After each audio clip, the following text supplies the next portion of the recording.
அடுத்தவன் பொண்டாட்டியை நம்ம வசியம் பண்ணி வச்சுக்கிறது, இல்லை அடுத்தவன் புருஷனை வசியம் பண்ணி வச்சுக்கிறது, இது வேணா அப்போதைக்கு தற்சமயத்துக்கு வேணா அது உங்களுக்கு சுகத்தை கொடுக்குமோ ஒழிய, காலத்துக்கும் உங்களுக்கு அதாவது உங்களோட வாழ்க்கைக்கு விடை தெரியாமல் ஒரு இதில் போய் நிற்கிற மாதிரி தான் இருக்கும். காலத்துக்கு துன்பத்தையும் அவமானத்தையும் கொடுக்கும். நான் பல பேர் நான் சொல்லியிருக்கேன், இந்த மாதிரி இது வேண்டாம் விட்டுருங்க அப்படின்னு சொல்லிட்டு.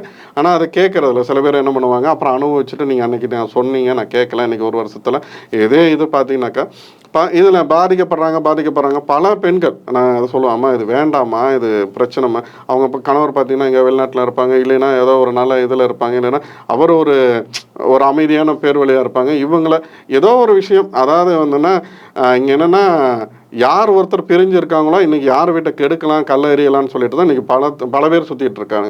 இப்போ இவங்க என்ன பண்ணுவாங்க, யாராவது அவங்ககிட்ட பேசுகிறது, இல்லை உங்களுக்கு மனசு கஷ்டமாக இருக்கா, இல்லை ஏதாவது ஒரு விதத்தில் அந்த ரொமான்டிக்காக இவனுக்கு பேசி என்ன பண்ணுறது, அவங்க அப்புறம் உள்ளே என்ட்ரானதுக்கப்புறம் பார்த்தீங்கன்னாக்கா அந்த பழைய கிளவுக்கு அந்த கதையாக தான் இருக்கும்.